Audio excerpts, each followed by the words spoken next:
plano mo ngayong araw? Nothing. Aantayin ko lang palitan ng nanay ko diaper ko para makapoop ulit ako. Ang doktor, Bakit? Anong problema? gusto ko na bumalik. Nanay at tatay ko lagi nag-aaway. Nasaan po ang doktor? Bakit, baby? I wanna go back. Grabe, nadinig ko sa nurse ang haba ng pangalan ko. Welcome to the world. Ano, masasabi mo na andito ka na sa mundo? Ibalik niyo ako, nabalitaan ko kasi mahirap ang magulang ko. Birthday mo ngayon, baby. Anong wish mo? Sana ako na lang ang tropa ni Papa kasi yung tropa niya, mas madalas pa siya kasama kaysa sa akin. Pa napapagod sa ganyang edad? Mas nakakapagod maghintay ng ayuda, boss.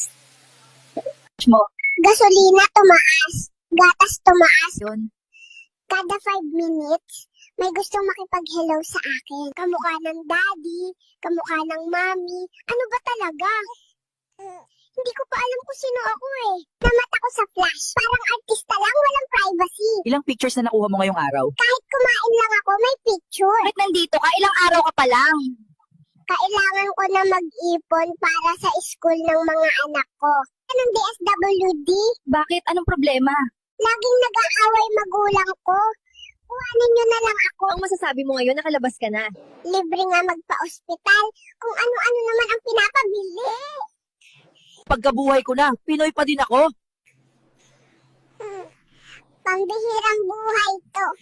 Wala ko ba gusto mong bumalik sa mama mo? Anak pala ko ni Tanggol, kaya mayaman kami. Sana all. Nito rin ba nanay nyo?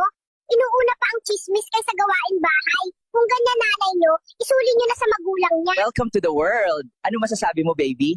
Salamat, di chismosa ang nanay ko. Welcome to the world. Anong masasabi mo ngayong nandito ka na?